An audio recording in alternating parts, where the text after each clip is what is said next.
Pesanan pejuang tanah air mat kilau. Jaga agama, jaga bangsa, jaga tanah air. Jangan sampai bangsaku tiada negara. Assalamualaikum, salam sejahtera, salam Malaysia ku madani. Kalungan apresiasi buat peneraju acara. Salam kasih, junjungan budi kepada Tuan Yang Terutama dan kepimpinan negeri. Barisan panel hakim yang penuh cakna serta pecinta rukun negara yang disanjungi. Sidang saksi minda bervisi wawasan 2020 yang pernah dianggap sebagai tahun yang begitu istimewa bagi rakyat Malaysia. Kita pernah berangan kereta akan terbang. Namun semalam ayah telah berpesan, rupanya ada yang lebih menggerunkan kita di era ini. Kita tak pernah terbayang bila mana hari ini wujudnya Facebook, TikTok, Instagram yang melemaskan jiwa. Kini AI pula tuan-puan. Media sosial ini umpama padi dalam sekam, musuh dalam selimut, duri dalam daging. Sebelum madah diindah, sebelum bicara dicitra, mulalah kiranya kami Sri Kandi anak merdeka ini mentakrifkan mauduk pidato rukun negara melawan provokasi media sosial dalam pembentukan integrasi madani. Saudara, hijab tajuk hamba buka. Rukun bermaksud dasar, manakala integrasi bermaksud penyatuan, provokasi bermaksud perbuatan yang mendatangkan kemarahan. Media sosial pula membawa konotasi perjumpaan dalam talian yang secara mudahnya untuk berkongsi dan menyertai. Jadi, secara interpretasinya, 5 prinsip rukun negara yang telah diceracakkan harus dijunjung untuk diamalkan demi penyatuan rakyat hari ini yang penuh dengan bahan provokasi dunia globalisasi di hujung jari.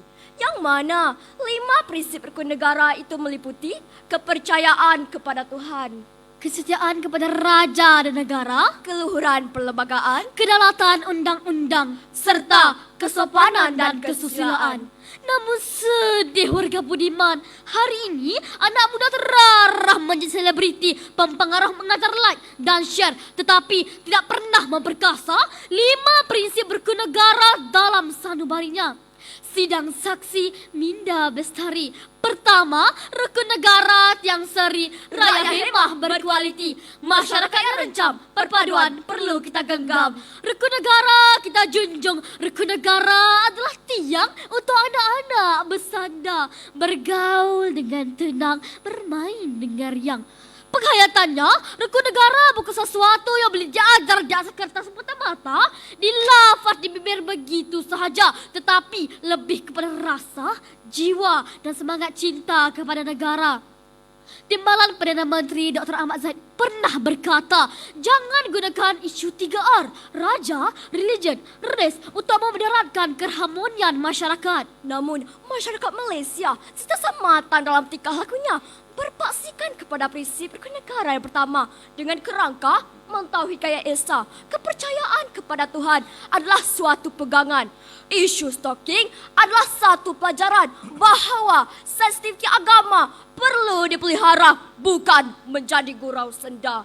Kita di sama rendah, berdiri sama tinggi di negara ini. Begitu juga prinsip kedua, kesetiaan kepada raja dan negara yang di-Pertuan Agong. Raja dan gubernur, lambang kedaulatan negara. Sesekali kita mempertikai, ironinya kita seperti sekitulah penerhaka di tanah air sendiri yang bisa melumpuh benteng negara, kesetiaan dan jati diri. Yang kedua, rukun negara dihayati, jati diri diperbaiki. Dalam era milenial, mehna dan tribulasi dunia tapas padan, mendalami 5 prinsip rukun negara adalah penawar yang paling mujarab melawan segala provokasi. Keris dah dikerah, silat dah berbunga, tapi penghayatan rukun negara juga senjata utama. Penghinaan tanpa segan silu di lapangan media sosial kepada negara yang menjadi gelar di masa dulu amat membangkitkan kemarahan rakyat Malaysia. Individu ini menghina negara kita, masih membangun dengan isu sensitif kapal terbang. Malaysia walaupun negara membangun dia anggap kerdil, tapi Malaysia tetap tegar berjiwa besar. Tolonglah, sekurang-kurangnya negara kita, Malaysia, mempunyai bangunan tertinggi di Asia Tenggara dan kedua di dunia. Sekurang-kurangnya kita tidak melukut di tepi gantang. Hikmat air tidak menumpang. Inilah namanya provokasi dalam era digitalisasi menggunakan jari jemari. Namun kita tenang dan matang. Kita bukan anak muda yang beraja di mata, bersultan di hati. Kita tak termakan provokasi. Ini kerana adanya rukun negara ketiga dan keempat, keluhuran perlembagaan, kedaulatan undang-undang, menekankan rakyat supaya mematuhi undang-undang dan perlembagaan supaya tiada kacau bilau. Serah sahaja kepada pihak berkuasa untuk menangani segala ironi dan galau. Ketiga, pujangga berpesan, runtuh sendi, rumah binasa, runtuh susila, runtuhlah bangsa. Berita bernama 4 Jun 2023 nyatakan pada tahun 2022 We Are Social and Hootsuite, sebuah firma pemasaran yang memantau tren digital, mendapati Malaysia adalah negara ke-6 di dunia yang merekodkan penggunaan internet tertinggi.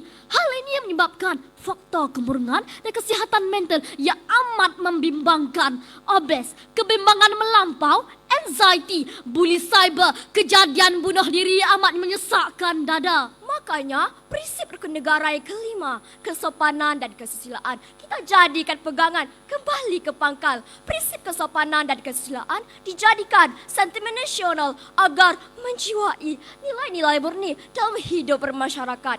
Tata susila ini membenci dan mengutuk tingkah laku yang angkuh atau menyinggung perasaan seseorang atau sesuatu golongan.